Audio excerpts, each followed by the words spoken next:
Last night, I camped alone in the desert again. It's day 6 of my winter camping adventure, and today I'm going to help demolish an abandoned trailer, go looking for margaritas in the middle of the desert, and face my own mortality along the way. Wow. It's 9 o'clock. I totally slept in. Turn my seat heater on. I love seat heaters. Okay, well, good morning.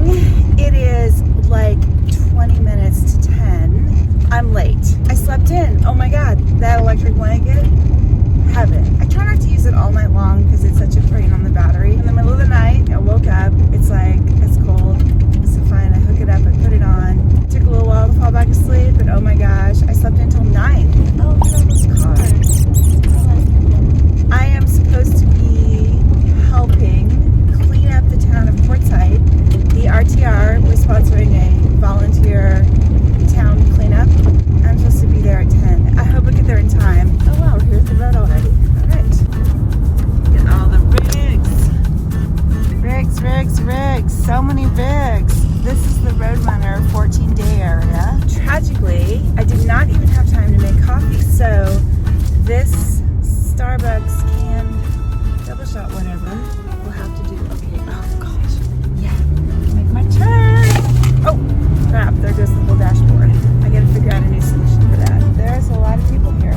So far, I haven't met any angry white people. Everybody's been super nice. They like wave at you when you drive by. And smile. They seem kind of happy. That spot last night was okay. I mean, it was nice because it had those couple of trees and it had sort of that protected view on the right side of all the bushes and the mountains in the distance. So that part was cool. And there was no freeway noise, which was fantastic. But it was way too close to the dirt road that comes in. So the ATVs, you know, in the afternoon and evening were kind of coming and going on that. And then this morning there were some dog walkers and nice people, but you know, I was peeing behind a tree, so I'm glad I did that before they came. I'm sure if you come here a lot, you find your spots. Oh my gosh, look at all those rugs. Sucker for rugs. There's a couple of the people that wanted to do this road. Main team is going to be working on that trailer that's all falling in on itself. Okay, well apparently we are going out to Scad and Wash to clean up a bunch of trash. I think a lot of trash comes off the freeway. There's been some abandoned homeless camps out there. I got my gloves and I got my trash bag. And then of course what you didn't see on film, I call it film, whatever, chip, is that I spilled coffee all over my clean pans. So half of my Starbucks coffee is gone because I wasn't paying attention. I thought I was going to be parked here for a while. I'm like, oh, I need to orient the car to the sun to charge up all the things. And I'd forgotten that I'd moved the Starbucks out of the cup holder and into the whatever, just a flat surface. I backed up. It fell all over my seat and my clean pants are now dirty. At least they're a dark color and maybe it won't show. All right, I believe I found the area where everybody is picking up trash because my goodness, quite the congestion here.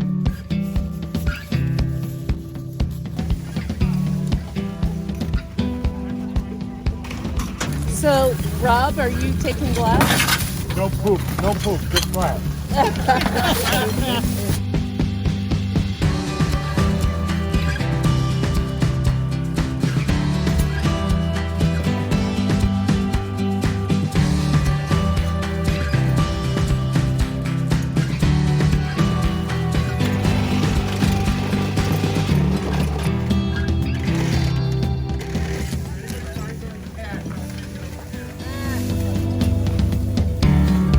Yeah, here I got into a really interesting conversation with a woman who found some revealing tidbits in the trash. I ended up ruminating on this all day and talk more about it at the end of the video. Makes you wonder who lived here.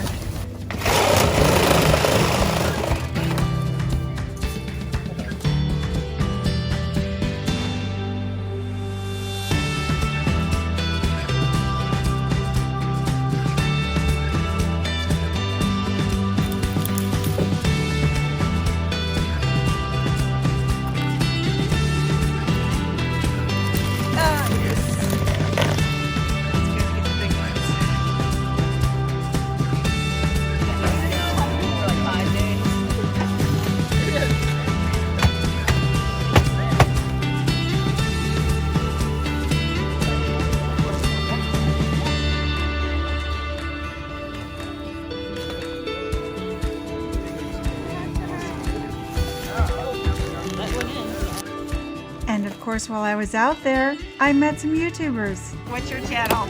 Travels with Dottie. Travels with Dottie, okay. That's Dottie. Dottie! Can I say hi? Oh, Is she yeah. okay with it? Hi, Dottie! Hi! You're so chill. Oh my gosh. And there'll be more about these YouTubers I met coming up soon. Well, it looks like mission accomplished. We got that trailer torn down to its bed, basically. So I think this is where the professionals maybe have to come in and finish. And met some really nice people. It's really awesome that the RTR organizes this and does it. And it was really cool. There was like a motorcyclist and an ATVer who both stopped by to say thank you to the volunteers for doing it. And I always wondered how you get rid of an old trailer. Now I know. You just need a lot of people, a saw, a hammer, and some go-go spirit. Oh my God, there's a baby inchworm on me. Okay, oh my God, it's so fast. Look at that thing go. Okay, let's get you out of the bushes. Yeah, oh, you are not coming up my shirt. Okay, off you go. Off, off, off. Okay, yes. Nice bush, live there. It is noon. The whole cleanup party is over. And it's time for us all to go back to the bushes. In 1.25 miles, turn right. Yes, babe. Babe's back on the job because I am not ready to go to my campsite yet. It's too early. I don't know. Maybe it's being around people. I just feel like I'm up for another adventure. And I've seen most of QUARTZSITE. So friends told me that one must-do thing when you come to QUARTZSITE is you've got to go to the desert bar. It's like some bar that's totally off-grid, out in the middle of nowhere. I didn't know this, but when I looked it up, it's only open on the weekends. So today's Sunday, and I'm not gonna be here next weekend. So this is my only day where I can go to the desert bar and have a beer. The drive is about an hour. So yeah, it's a little bit of gas, but Sunday afternoon, I gotta go because my friend said I gotta go. And who doesn't want a beer? Nelly's, take me to Nelly's, babe. Let's go. I hope they have good beer. I'd hate to drive all the way out there. And this is gonna sound so snotty, but for Coors. Or Bud. No offense, Bud or Coors. I guess I could have a margarita. Yes, maybe that's the plan. Maybe we drive out there for a margarita. I've got beer. Yes, cleanup was fun. Met a lot of really nice people, met some other YouTubers. Oh my God, it's like everybody out here has a YouTube channel. It's pretty funny. It's about everything about food on the road for nomads. Oh, that's cool. Cooking, how to store it, what tools to use. And you are? My name is Shonda. Shonda, nice to meet you. I'm Diane. Hi. So I have a Facebook group called Van Life Pantry - Nomadic Pantry. And it is all about food on the road for nomads. Help me grow my channel. I have 37 subscribers. I need 1,000 subscribers. You are? Travels with Dottie. Travels with Dottie, and we just met Dottie. Right. And Dottie's you're about to hit 1,000. about to hit 1,000. Yeah. I think it's 930, I think. That's awesome. Yeah, I'm pretty excited You're about almost in that. the big leagues now. Yeah, I can be monetized. Are you full-time? Yes, I've been full-time for a year. And do you truck camp or do you have a trailer? I have a trailer. Okay. A Winnebago Micro Mini. Oh, that sounds so nice. Have you done a trailer tour? No, I haven't. Okay, that'll get you over your 1,000. Is if you do a tour of your entire trailer, clean it up, do a tour, bring Dottie. That'll get you over. People love that stuff. And if you're full-time, how to do full-time, because this niche, it just, you know, it gets a lot of views on that type of stuff, and then you just tell the stories in between. Yeah. That's my big advice. Okay, I'll take it. I'll take advice. The guy who's doing Travels with Dottie, he named his channel after a Steinbeck book called Travels with Charlie. I guess Steinbeck did his like traveling 40 states with his dog, you know, in a short period of time. Well, anyway, the guy's dad really loved that book, and his dream was to travel with his okay, babe, to travel with his truck camper and see all the states. And his dad ended up passing before he was able to do it. He never did it because of all of his responsibilities. So, you know, his son is kind of doing it in honor of his dad. Continue on route. Doing it for him. He said, my dad couldn't do it, so I'm doing it for him. I've met nothing but nice people out here, and you know, I think it's really cool that people get together and help pick up trash. I think this town puts up with a lot, and I know they need to for their economy, but I think a normally small town of maybe a couple thousand people, who knows? In the wintertime, it goes up to 250,000. I mean, that's a lot of people to accommodate. And yeah, they need the money in the economy to do that. So I'm sure it's just the price they pay to be out here the rest of the time alone and peaceful. But anyway, all right, let's get going when the light turns green.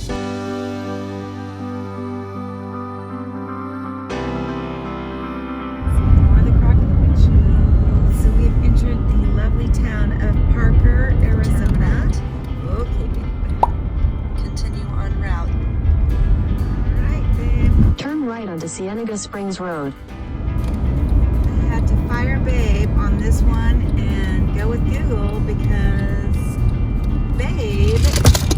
babe seemed to be taking me in the wrong direction. Looks like the smart people parked their trucks and took their ATVs.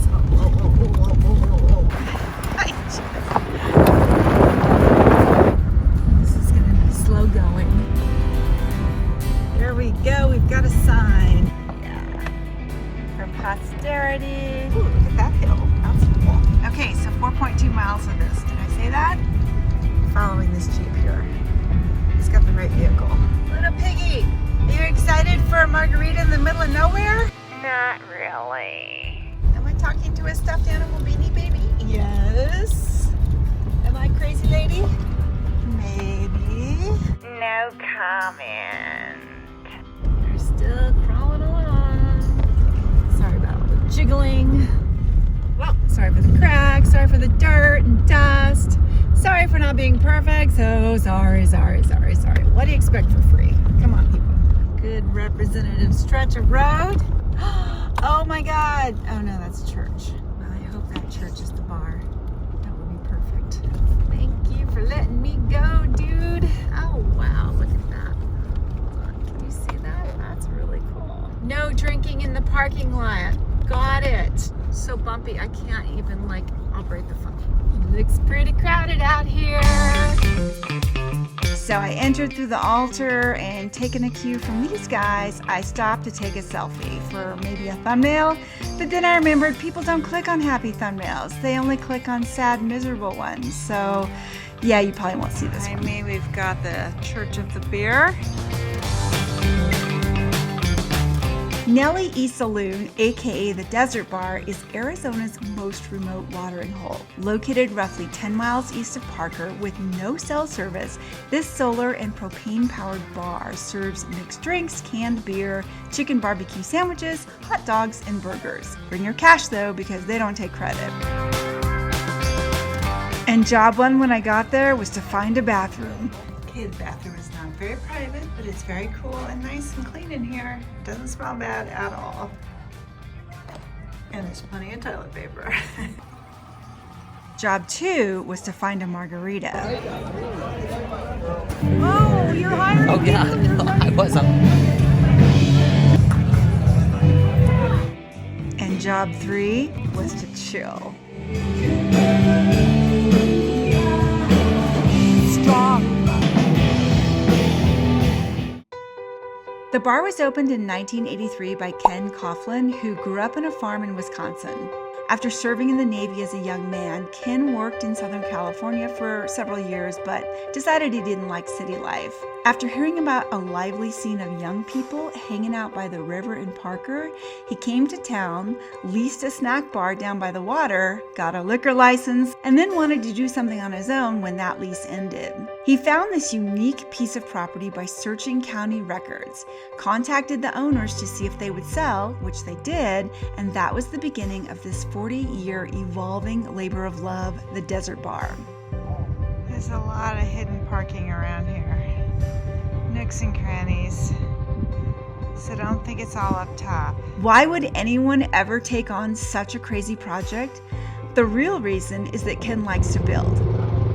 Okay, that right there is a cool way to come to the bar.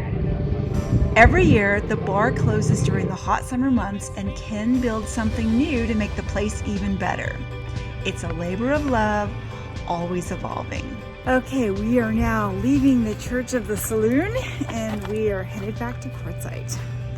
That was super fun. That place is really something special, and it is a trek to get out here. And that margarita that probably wasn't even 8 ounces was $7.50, but it's in the middle of the flippin' desert.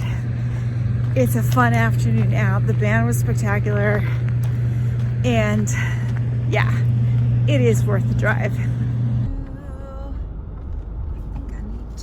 So the funny thing is, I made some kind of snotty comment coming in about what if they only have Coors beer or Bud Light, and that's literally all they had. And Michelob, if that's different than Coors or Bud, I'm not real sure. They all kind of own each other, but yeah, there was no craft beer there. It was just good old American beer, which I understand has its merits, but it's not my thing. Continue on route. All right, babe. And now it's a long drive back. It's actually not that long. It's just the dirt road is so rough. It feels long. There we go. Let's try that. I want to say something about that trailer we ripped apart before I forget. I only picked up a small amount of trash, but I remember picking up a complete pattern for a dress that I'm not sure it was opened. Oh my God, this is so rough. It was wet, but it seemed perfectly intact. There was that pink note about blood results that that nice woman gave to me. And there was a full-on pink cardigan that I put into the trash. It was wet and, you know, I think kind of gross from being out in the weather. But it was this, you know, I could see how it would have been cute at one time. Hot pink cardigan. It was a pretty color. This woman obviously liked the color pink. Oh, and I picked up this, I think it was a Better Homes and Garden Guide to Common Medical Terms. When you go through someone's trash, you start piecing together the bits of their life. For sure, there was a woman who lived there who was having some kind of health issue, and she was tracking her progress on these notes. There were a lot of scraps of plastic and the little bits of batteries and, you know, just the stuff of life broken down over time. So on the one hand, you've got this trailer, some decrepit old thing out in the middle of nowhere where it doesn't belong, I guess. And people look at it like it's garbage or junk or whatever. But then when you start digging through it, you see that someone lived there. Someone had a life there. Someone was trying to make it there. Somebody, perhaps, who had no other place to go and not a lot of access to money or services.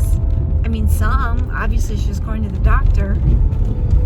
But it just makes you wonder, makes me wonder anyway, who was this woman and what was her story and how did she end up there and what happened in the end? And someday that's gonna be all that's left of me, is a bunch of notes, pieces of trash, bits of clothing. I'm trying to go back to my old spot, the one I had for the first 2 nights. And this Jeep is also headed in the same direction, so I'm a little worried. Whoa. Yikes, sorry car. All these places kind of look the same after a while.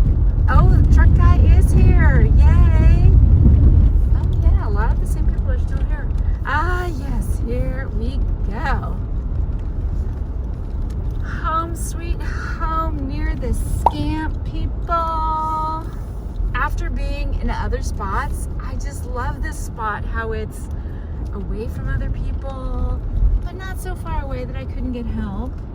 There's no ATV trail nearby. I mean, unless they come down my driveway, which they haven't done so far. Looks like my Jeep friend is still there, but not here now. All his stuff is there, and I don't see anybody in my spot. Peggy, we have a home. That's super cool. I left, and it was not as good, and so I am back. I am back, and we're the 3 best friends that anybody ever had. And we're the 3 best friends that anybody could have. Oh, and here, there's my neighbor. He is home too. Broke another nail. I think that's number 3 this trip. I kid you not, someone over there is running a table saw.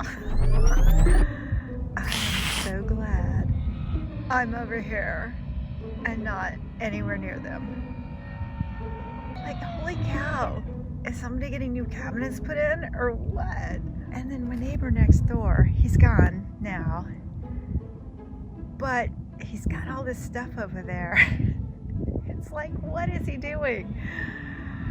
And then I saw him like driving through the wash and to the other side. I'll have to walk over there and see what's over there, but it's like,